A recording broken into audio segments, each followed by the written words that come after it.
the means to repay their debts. Right now, there are 43 million students who took out federal loans. The total debt still owed on that, $1.4 trillion.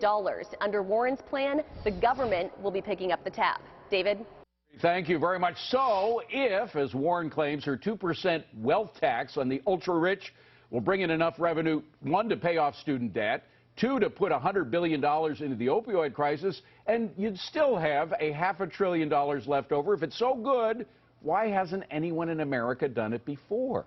It's a good question, David, and it brings us to the point that Elizabeth Warren is very noble in the principles that she's trying to present here and what she's trying to solve. We can agree that these are all big problems within our country. The reason it hasn't been done before is you cannot, even on the wealthiest, continue just to tax away. It will cause a mass exodus where people will want to get out of this country. There'll be no incentive to live here anymore. That's happened before where it's been tried. Exactly, and so that's one of the issues. You know, one of the problems with the education system certainly is the cost, but education in itself is an investment. And the folks that would be getting this student loan forgiveness, they are supposed to be paying these loans over time.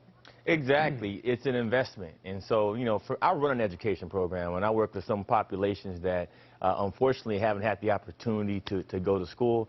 She mentions the race issue, and I'm a believer in that as well, but just do it in a different way, right? We have a former slave population in America that still is uneducated, they're sick, and they are still the bottom of the bucket in America. And their public schools are terrible. Terrible. So why don't we focus on that population instead of saying let's blanket out anyone under $100,000 household income gets waived off all of their student loan debt? That's insane. Come on, Miss Warren, wake up, wake up. Jack, first of all, welcome to the program. It's great to have you. I don't think it's insane. So I think two things here. One, this is good politics, and this is why she's formidable. It's a lot like a lot of the kooky things that President Trump does. They're not the smartest ideas, but they're very good politics. And secondly, it's getting us talking about what should we be doing about the cost of higher education. True. We all sort of know intuitively that the costs have gotten out of control, that we sort of suckered these young people into having huge debts that they can't manage. Maybe this isn't the best proposal, but maybe it gets us moving in the direction of what is the right proposal. Well, you know what, Adam, I agree with you in smart politics, but I also agree with Jack. Here's to put a fine point on it. We have, I'll give my daughter as an example. She graduated with a master's in cybersecurity for Johns Hopkins, took out a big loan to do it, and as a result got a very nice premium in her compensation when she took a job. Who does that benefit? Her, and really her only. It doesn't benefit society. Now, if we forgave that loan, who has to pay that loan?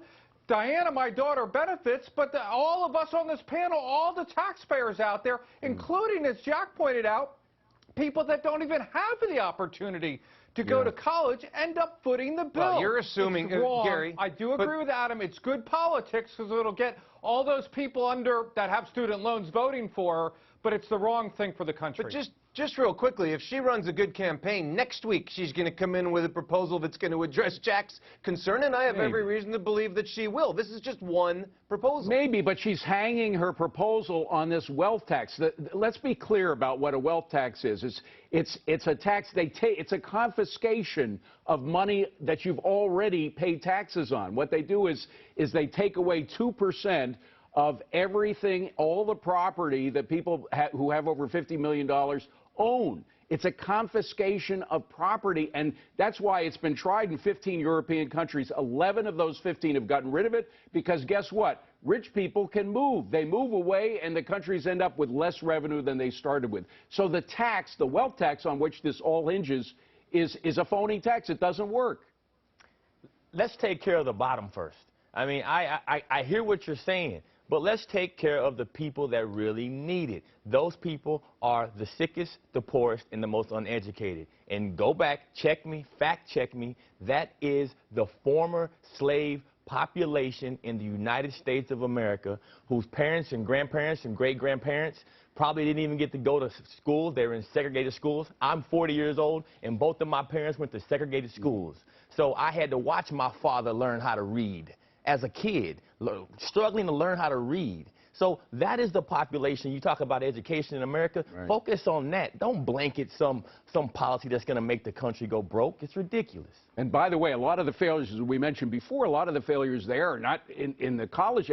It's the public school system, which Amen. fails to educate and prepare these people for the real world and college. Public school systems, and then these are the same liberal philosophies that'll stand up against people getting the opportunity to go to schools that are actually working in America. Right. Charter schools work when they're done right, but these same folks will be against that too. You know, I think it also has to do with sort of the cost of living in this country. It just is continuing to rise and put more and more pressure on people. And that's why you're seeing the cost of education go up as well. I'm talking about private college education, which is presumably what Ms. Warren is targeting here. And that's really the problem that needs to be addressed. Adam, I think you said that. And we need to try to sort of solve these problems in a different way. But it's not about people who are using the services, not paying their fair share for what they're taking. David, I just think it's worth it for a moment. I thought it was really interesting what you said about a wealth tax and European countries having failed to do it. My hunch is that it might be an interesting experiment to do it in the United States, which is less likely to see people say, oh, well, I don't want to live in Italy anymore. I'm going to go to France. It's not that easy to leave the United States. Wait a minute. We want to try to use a tax system that has failed in 11 out of 15 countries that have tried it? Why would we take a failing tax system for our country? I don't understand. We're the greatest country on earth. We can do things that other countries haven't done well. But why should we do something that doesn't work, Adam? I'm just saying that we don't know that it doesn't work until we try it. I'm not saying I'm for it. I'm just saying I wouldn't use the Europeans as an example that it doesn't work. Rich people can move. Capital moves. Go ahead, Gary. No, I just want to get back to one point that Jackie made about the cost of education. The cost of education is really not due to the Harvards and Princetons and all those of the world. They're just going to go where the money is. The problem is when the government got into the student loan business and made going to college very cheap, if you will, through these loans. It put a lot of money, if you will, that otherwise wouldn't be there in the hands of people, many of whom shouldn't probably have gone to college, and then all the universities did was, well, you have this money, we're going to jack everything up. You looked at the inflation figures for university education, it's skyrocketed. Yeah. It's unbelievable because the money is there to be spent. All right. Well, at least as Adam said, we're talking about it, and that's a good thing. Meanwhile, officials now saying they have video proof that Iran is responsible for the oil tanker attacks near the Strait of Hormuz, but one Democrat congressman is putting blame on someone else. Wait until you hear this. Zuhdi Jasser is here sounding off next.